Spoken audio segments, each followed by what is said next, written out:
Good morning students. आज हम chapter 1 पढ़ने जा रहे हैं जिसका नेम है operating system. Introduction. Computer is a machine that does not possess any intelligence on its own. Computer एक ऐसी मशीन होती है जिसकी अपनी खुद की कोई इंटेलिजेंस ही नहीं होती। A computer without instruction is like a car without a driver. बिना इंस्ट्रक्शंस के कंप्यूटर उस कार की तरह होता है जिसका कोई ड्राइवर नहीं होता। It requires a set of instructions given by the user to work on. इसको उन इंस्ट्रक्शंस की सेट ऑफ इंस्ट्रक्शंस की ज़रूरत पड़ती है जो यूज़र के द्वारा काम करने के लिए दिए जाते हैं। So an operating system is needed to operate a computer. इसलिए एक कंप्यूटर को ऑपरेट करने के लिए ऑपरेटिंग सिस्टम की ज़रूरत होती है। N operating system OS is a software which acts like an interface between the user and the computer। इसलिए जो एक ऑपरेटिंग सिस्टम होता है वह एक इंटरफेस, एक कड़ी की तरह काम करता है यूज़र और कंप्यूटर के बीच में। It control the overall activities of a computer. यह कंप्यूटर की सभी एक्टिविटीज़ को कंट्रोल करता है। It is the first program loaded into the computer by a boot program and remains in memory at all the times। यह वह पहला programme होता है जो हमारे कंप्यूटर की मेमोरी में लोड होता है और हमेशा कंप्यूटर की मेमोरी में रहता है। उसके बाद है कंप्यूटर, ऑपरेटिंग सिस्टम और यूज़र। ये तीनों कैसे एक दूसरे से जुड़े हुए होते हैं। Computer works as per the instructions from the operating system. काम करता है ऑपरेटिंग सिस्टम की तरफ से जो निर्देश आते हैं। ऑपरेटिंग सिस्टम क्या करता है? Convert input into computer language. Convert करता है इनपुट को कंप्यूटर की लैंग्वेज में बदल देता है और उसको send to the CPU for processing. उसके बाद उसको CPU के पास भेज देता है प्रोसेसिंग के लिए।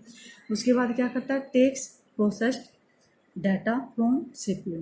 डाटा को CPU से उठाता है, shows it to the user. उसके बाद उसको यूज़र को दिखाता है इन द डिजायर्ड फॉर्मेट, जिस फॉर्मेट में यूज़र को चाहिए होता है। और यूज़र क्या करता है? Gives input to the user, to the computer. जो यूज़र होता है वो इनपुट देता है कंप्यूटर को। फीचर एंड ऑपरेटिंग सिस्टम के कौन कौन से फीचर हैं? फर्स्ट फीचर है यूज़र इंटरफेस।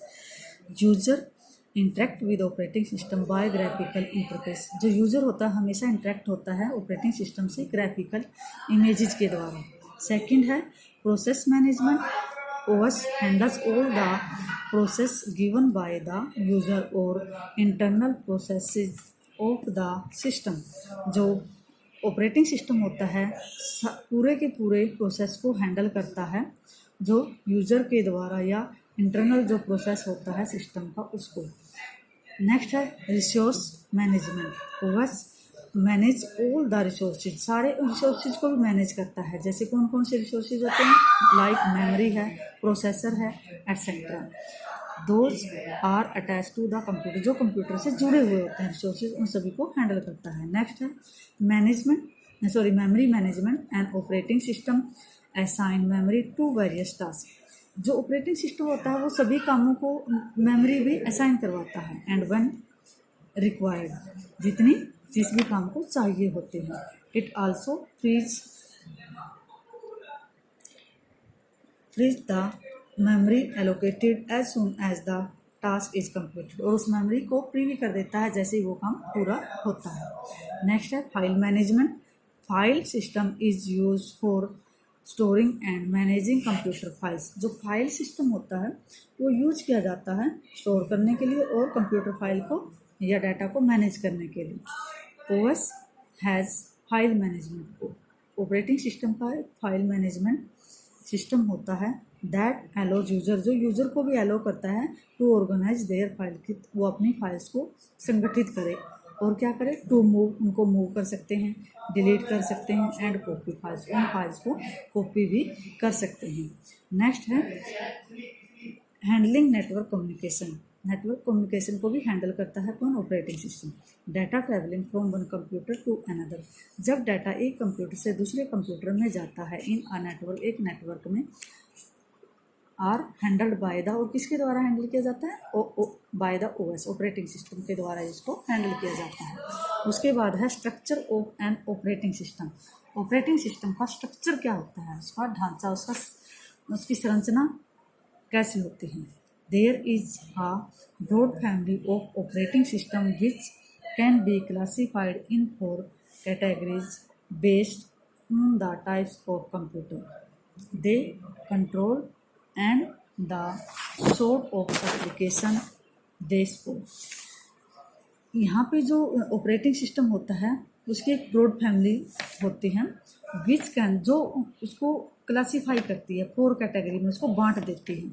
और वो किसके ऊपर कैसे बांटती है, किस बेस के ऊपर, कि किस टाइप का कंप्यूटर जो है वो उसको कंट्रोल कर रहा है, ठीक है, उस एप्लीकेशन को कौन सपोर्ट कर रहा है, किस टाइप का कंप्यूटर सपोर्ट कर रहा है। तो ये इसका स्ट्रक्चर दिया गया है ऑपरेटिंग सिस्टम का। सबसे पहले किस चीज़ की ज़रूरत होती है? हार्डवेयर। सेकंड नंबर पे operating system, third is system program and fourth is application program. उसके बाद है the structure of N operating system consist of 4 layer, 4 layer होती हैं जो आपने ऊपर भी देखी हैं। सबसे पहली लेयर कौन सी है? हार्डवेयर है। Hardware consist of CPU, hardware में कौन कौन सी चीज़ें आती हैं? सीपीयू आता है, मेन मेमोरी आती है, and IO, IO means input output devices आती हैं। नेक्स्ट लेयर है ऑपरेटिंग सिस्टम। दिस इंक्लूड, इसमें क्या क्या चीज़ें शामिल होती हैं? प्रोसेस होता है, मेमोरी होती है कंप्यूटर की, फाइल मैनेजमेंट होता है, एंड आईओ, इनपुट और आउटपुट कंट्रोल रूटीन्स होती हैं। नेक्स्ट है system program. This layer consist of compiler, इस लेयर में कौन कौन सी चीज़ें आती है? कंपाइलर आता है, असेंबलर आता है और लिंकर आता है, मतलब ट्रांसलेटर आते हैं इसमें, जो हमारी लैंग्वेज को कंप्यूटर की लैंग्वेज में ट्रांसलेट करते हैं। नेक्स्ट है application program. This layer is dependent on the user need, ये जो लेयर होती है, जो यूजर होता है, जो कंप्यूटर को यूज कर रहा होता है, उसकी ज़रूरत के ऊपर निर्भर करती है। जैसे shopping, rackets, bank, database management system etcetera. तो उसको किस तरह का जो है एप्लीकेशन यूज करनी होती है यूज़र को, ये उस पर डिपेंड करती है। नेक्स्ट है टाइप्स ऑफ ऑपरेटिंग सिस्टम। कौन कौन सी टाइप्स होती हैं ऑपरेटिंग सिस्टम की? An operating system tends to depend on the arrangement of files, how hardware and application are installed and controlled, and how the user interact with the system। जो operating system होता है वो निर्भर करता है किसके ऊपर? डिफर, अलग, किस, ऑन द अरेंजमेंट, फाइल के अरेंजमेंट के ऊपर, हाउ हार्डवेयर, और किस तरह का उसमें हार्डवेयर यूज कर रहे हैं, या कौन कौन सी जो एप्लीकेशंस हैं उसमें इंस्टॉल की गई हैं, उसमें डाली गई हैं, और उनको कैसे कंट्रोल किया जा रहा है, हाउ द यूज़र, और जो यूज़र है वो कैसे उनके साथ इंटरेक्ट हो रहा है सिस्टम के साथ। व्हेन इट कम टू, जब हम Macintosh, Windows, Linux and other operating system, तो कई तरह के ऑपरेटिंग सिस्टम होते हैं, जैसे कि मैक जिसको हम बोलते हैं शॉर्ट फॉर्म में मैसिंटोस, विंडो है, लिनक्स है, और दूसरे ऑपरेटिंग सिस्टम हैं। Their performance depend on the structure, as different operating system was built with different concept and use in mind। तो यह उनकी परफॉर्मेंस पे डिपेंड करता है कि उसका जो स्ट्रक्चर है ऑपरेटिंग सिस्टम का वो कैसा होता है। नेक्स्ट है सिंगल यूजर। फर्स्ट है single user single task. Single user single task as the name implies, इसका नाम इसके ऊपर अप्लाई हो रहा है। This operating system is design to manage the computer. यह ऑपरेटिंग सिस्टम जो है डिज़ाइन किया जाता है मैनेज करने के लिए कंप्यूटर को, so that one user can effectively do one thing at a time. इस ऑपरेटिंग सिस्टम में एक ही यूज़र एक ही टाइम में काम कर सकता है। It is the simplest operating system, यह सिंपलेस्ट सबसे आसान ऑपरेटिंग सिस्टम होता है। Which allows only one user to work, जो कि एलो करता है कि सिर्फ एक ही यूज़र उसके ऊपर काम करे। On a computer at a time, एक टाइम में सिर्फ एक ही यूज़र काम करे। It is known as single user operating system, इसलिए इसको सिंगल यूज़र ऑपरेटिंग सिस्टम के नाम से जाना जाता है।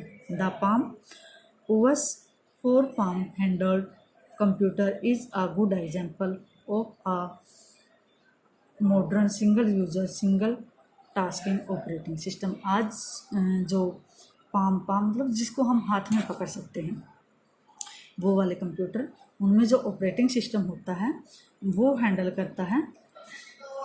Computer is a good example, मतलब जो फ़ोन है वो सबसे बड़ा एग्जाम्पल है उसका।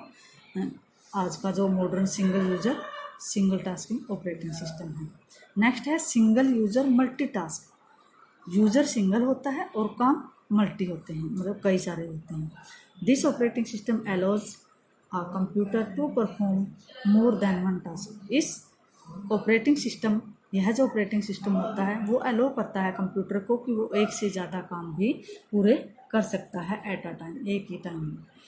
वाहिल the processor handles only one application, जबकि जो प्रोसेसर होता है वो एक ही एप्लीकेशन को हैंडल कर रहा होता है एट अ पर्टिकुलर टाइम, एक निश्चित टाइम में। It is capable of switching between the application, और यह समर्थ होता है एप्लीकेशन के बीच में स्विचिंग करने के लिए effectively to सिमुलेटेनियसली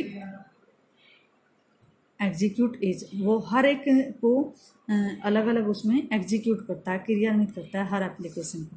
window and Mac, Windows और जो मैक है ऑपरेटिंग सिस्टम है, platforms are both example of operating system. जो विंडो और मैक है वो इस तरह के ऑपरेटिंग सिस्टम का एग्जाम्पल है। That lets a single user, जो है तो single user, have several programs in operation at the same time. तो नेक्स्ट है मल्टी यूज़र, मल्टी यूज़र मतलब जिसको कई सारे यूजर्स यूज कर सकते हैं। The multi user operating system is the operating system, वह ऑपरेटिंग सिस्टम होता है विच इज़ डिज़ाइन इन सच अ वे, जिसको ऐसे उसके लिए बनाया जाता है that it can be use by two और मोर पीपल, जो जिसको दो या दो से ज़्यादा लोग जो है वो इफ़ेक्टिवली और एफिशिएंटली यूज कर सकें। In this computer will manage the work of all different user, इसमें जो कंप्यूटर होता है अलग अलग जो यूज़र होते हैं उसको यूज कर रहे होते हैं, उनके सभी के कामों को क्या करता है, मैनेज करता है।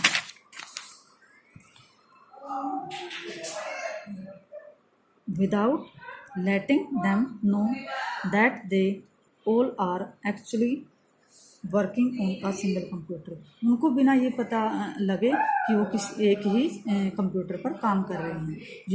Unix is an example of multi user operating system, जो यूनिक्स है वो सबसे बड़ा एग्जाम्पल है मल्टी यूज़र ऑपरेटिंग सिस्टम का। नेक्स्ट है real time, a real time operating system processes inputs simultaneously fast enough to affect the next input और process. जो रियल टाइम ऑपरेटिंग सिस्टम होता है वो प्रोसेस करता है इनपुट के ऊपर बड़ी ही फास्टली और इफेक्टिवली, और नेक्स्ट इनपुट और प्रोसेस को भी उठाता है। Real time system are usually use to control complex, जो रियल टाइम ऑपरेटिंग सिस्टम होता है वो यूजुअली यूज किया जाता है कंट्रोल करने के लिए कॉम्प्लेक्स मतलब मुश्किल systems that require a lot of processing, जिसमें ज़रूरत पड़ती है बहुत सारी प्रोसेसिंग, लाइक मशीनरी या फिर इंडस्ट्रियल सिस्टम में जो यूज होते हैं, वहाँ पे रियल टाइम जो है ऑपरेटिंग सिस्टम यूज किया जाता है।